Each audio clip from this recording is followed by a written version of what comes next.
방송인 이수근이 부친상을 당하며 조용한 슬픔 속에 가족과 함께 애도의 시간을 보내고 있다고 합니다. 이수근은 평소에도 아버지와의 애틋한 관계를 방송에서 여러 차례 말해오곤 했는데요.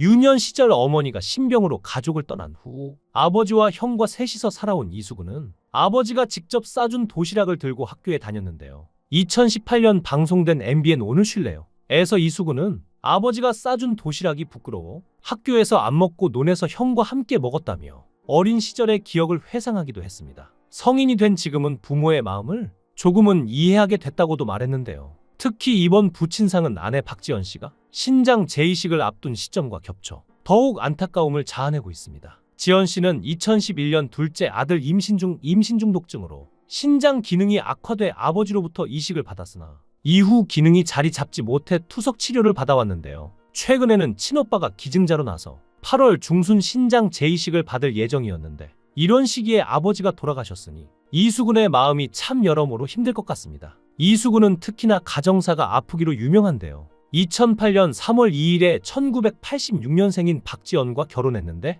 이수근은 1975년생이지만 2월 10일생이라 음력으로는 1974년 12월생 호랑이띠라 방송에서도 아내와 호랑이띠, 띠동갑 커플이라고 말하고 다녔죠. 아내가 20살 때 갈갈이 삼형제 박준영의 스타일리스트로 학교 실습을 나왔는데 이수근이 첫눈에 반해 6개월간 쫓아다녔다고 하죠. 필리핀 세부에서 이수근이 100만 원 상당의 작은 진주를 입에 물고 키스로 전해줬는데 아내가 깜짝 놀라 진주를 뱉어버리는 바람에 끝내 진주는 찾지 못했다는 일화도 있는데요. 아내와 나이 차이가 많이 나기 때문에 아내가 회사에 찾아오거나 아내와 함께 식사를 하러 나가면 이수근이 젊은 애인과 바람을 피우는 것으로 오해하고 쑥덕거리거나 이수근을 질책하는 시민들도 있었을 정도였죠. 이런 사랑 끝에 결혼한 이수근은 아내의 건강 때문에 걱정이 많았는데요. 아내는 둘째의 임신 중독증으로 신장이 기능을 못하게 되어 장인에게 이식 수술을 받았고 그 때문에 조산한 둘째는 뇌성마비로 우측 팔과 다리의 장애를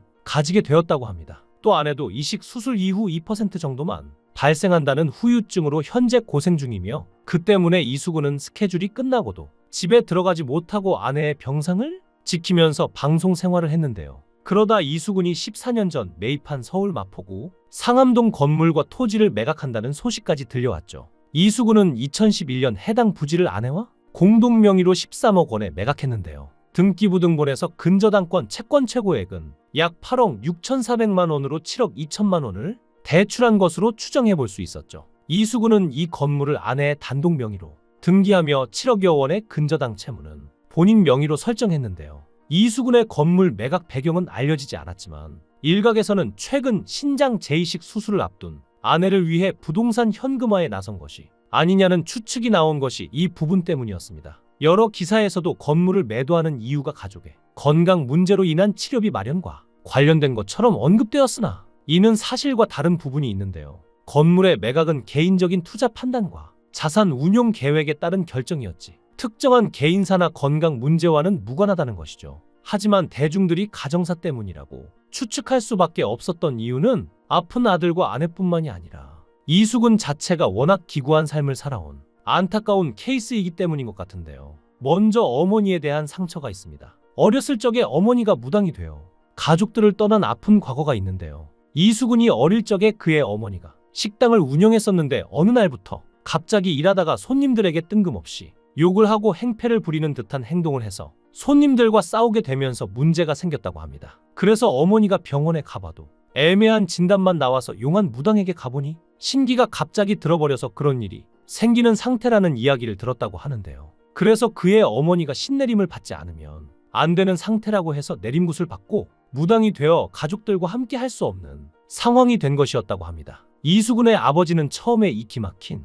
상황을 납득하지 못했으나 결국 그렇게까지 되었다고 하죠. 어느 날 이수근은 어머니가 너무 보고 싶어서 초등학생 때 형과 함께 집에서 약 10시간 걸리는 곳에 사는 어머니를 만나러 군산까지 갔는데 어머니가 사는 집이 워낙 처참했던 데다가 웬 남자가 집안을 다 뒤엎어 놓은 것에 충격을 받았다고 하는데요. 그때 어머니는 형제에게 재단에 있던 돈을 모두 챙겨주면서 빨리 돌아가라며 애들을 내몰았다고 합니다. 이수근은 이후로 성인이 될 때까지 어머니를 만나지 않았다고 하는데요. 하지만 그 몇 년 뒤 반대로 어머니 쪽에서 만나러 온 적이 있는데 분노한 아버지가 쫓아낸 상황도 벌어졌었죠. 그렇다고 해서 서류상 이혼한 것은 아닌데요. 이제 성인이 됐으니 모자간에 다시 왕래를 하는 걸로 추정할 수 있습니다. 그래서 아는 형님의 마마무가 나와서 귀신 이야기를 풀자 우리 엄마 한번 만나볼래? 라는 얘기도 했죠. 무엇이든 물어보살에선 무속인이 된 지 얼마 지나지 않은 젊은 무속인이 찾아왔을 땐 어렸을 때 엄마 직업에 당당하게 무당이라고 썼다고 하고 단 한 번도 부끄러웠던 적이 없다고 언급하기도 했죠.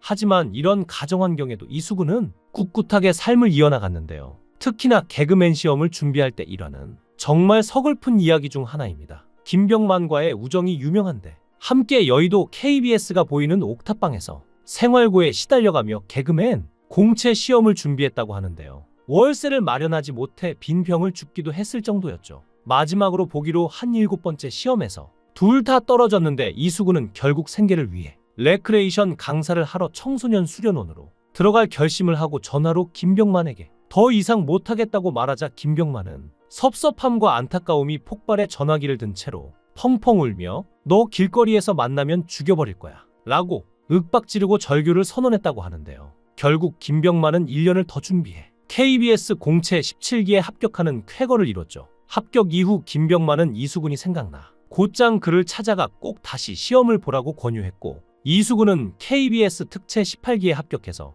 무대에 설 수 있게 됐던 것입니다. 이때 김병만은 이수근을 설득시키기 위해 그가 근무하고 있던 수련원에 비싼 외제차를 렌트해서 갔다고 하는데요. 그리고 이수근은 잘 알려지지 않았지만 절친 김병만만큼이나 운동신경이 뛰어납니다. 이수근은 군입대 이전에 태권도 선수 생활을 했는데요. 또한 기본 베이스부터 남다른 데다 달리기도 수준급이고 그 밖에 다른 운동들도 대부분 상당히 잘하는 편이라 몸을 쓰는 코너에서 대활약을 자주 펼쳤죠. 축구와 족구도 일반인 레벨에서는 상당한 실력자여서 1박 2일을 포함한 각종 TV 프로그램에서 수준급의 드리블 실력을 선보인 바 있는데요. 심지어 일반인 상대였다지만 상당히 어려운 기술인 팬텀 드리블까지 성공적으로 시전하는 모습을 보였죠. 실제로 아는 형님에서 태권도 격파 시범을 보였을 때 540도 뒤후려 차기로 멋있게 성공한 것이 이를 증명하는데요. 덩치가 작지만 힘도 좋아서 팔씨름 같이 힘쓰는 종목에도 강해 여러 예능 프로그램에서 운동으로 활약하기도 했습니다. 이렇게 일은 잘 풀리는 듯 했지만 가족들의 건강 이슈가 이수근에게는 늘 고민이었습니다. 그래도 다행인 것은 둘째 아들의 건강이 많이 좋아졌다는 사실인데요. 방송에 둘째 아들과 첫째 아들이 함께 나왔는데 둘째 아들 태서도 이제는 잘 걷고 움직이는 모습을 보여줘 대중들은 이제 이수근도 고민을 하나 덜었겠다며 그를 다독여주는 모습을 보였습니다. 그런데 이번에 아내의 재수술 소식과 아버지의 사망까지 겹치며 이수근으로서는 참 버티기 힘든 시간이 아닐까 싶은데요. 현재 남아있는 가족들이 이수근을 잘 위로하고 서로 보듬어주며 아픔을 이겨내길 바랍니다. 여러분들도 이수근을 응원하신다면 응원의 댓글 부탁드립니다. 시청해주셔서 감사합니다.